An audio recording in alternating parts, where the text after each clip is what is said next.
بسم اللہ الرحمن الرحیم۔ مسجد میں داخل ہوتے ہوئے پڑھنے کی دعا، اللہم افتح لی ابواب رحمتک۔ مسجد میں داخل ہونے کا طریقہ یہ ہے کہ سب سے پہلے دایاں پیر داخل کریں۔ مسجد کے گیٹ سے جب مسجد کے اندر داخل ہو تو سب سے پہلے دایاں پیر اندر کرے، پھر یہ دعا پڑھے۔ اور مسجد کو مسجد بولا جاتا ہے، مسجد نہیں بولا جاتا ہے۔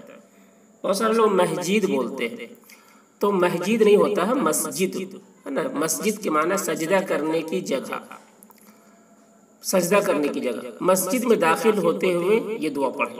کیا پڑھیں؟ اللہم افتح لی، اللہم افتح لی ابواب رحمتک، یعنی اے اللہ میرے لیے اپنی رحمت کے دروازے کھول دے۔ یہ دعا پڑھ کر مسجد میں داخل ہونی چاہیے۔